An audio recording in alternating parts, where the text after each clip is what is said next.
Mapagpalang umaga, happy Sunday everyone. This is your Mommy Jen as always, no? At dito kami nag-sleep over ng mga anak ko sa third floor. Napakaganda naman ang gising ni Mommy Jen. Oh, makakita ka ng ganito kagandang umaga. So, ano munang gagawin natin? Syempre, unahin natin yung mga obligasyon natin na sa single mommy. Ano pa ba? I-prepared pa natin muna yung mga dapat i-prepared para sa isang linggo nila na food. Kailangan mamili muna ni Mami, no? Sinama ko na rin tong bunso ko. Pero syempre, alam mo naman na lagi yan ang bantay ni Mami. So, yung for 1 week na yan, binabudget na ni Mami Agoy, yung mga kakailanganin nila sa mga pambaon-baon nila.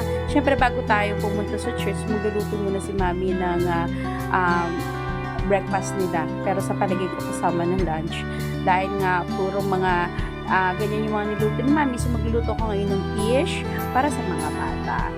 O, after nyan, at yan na nga, namili na tayo ng mga egg, mga sari-saring pagkain nila. Ay, nako, ganun talaga siguro ang buhay ng single. Pero, masaya. Simple, pero masaya. Nakakatuwa lang kasi kahit pa paano napoprovide ng Panginoon lahat ng mga pangangailangan namin nasa single mommy. At after nun, kailangan na natin umuwi, mag-prepare. Dahil meron tayong 11 o'clock na service for the victory, no? Dahil assured si Mami. So, yan na, start na tayo from Green Hills. Yan na, yung malilate na si Mami, no? At the same time, ano pa bang ginagawa pag Sunday? Siyempre, kailangan tayo nag-worship lagi. Nag-worship tayo every Sunday sa pasasalamat sa lahat ng mga blessings, sa lahat ng mga pinagdadaanan natin. As always, ang pananampalataya na ibinibigay natin sa may kapal. Kasi for sure, gagaan ang buhay ng bawat isa sa atin. At saka lagi silang nandyan.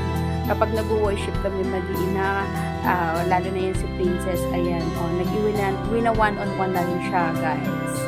And ini-invite ko kayo every Sunday dito sa aming church, Victory Church, 11 o'clock, most of the time, dito kami nag-service ng mga anak ko, tayo nagbo-volunteer, and soon, sana, kung mamarapatin ng taas, mamarapatin ni Lord, willing na po ako magpabaptist as a Christian, ano?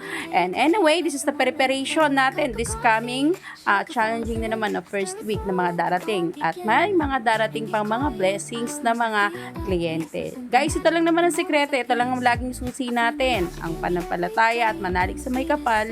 Yun lang naman, guys. Wala na pong iba. This is your Mommy Jen, Mami Agoy, at your service. Alam ko po, thank you po sa lahat ng mga sumusuporta at saka lagi pong nanonood ng ating vlog. God bless po. Thank you po sa inyong lahat.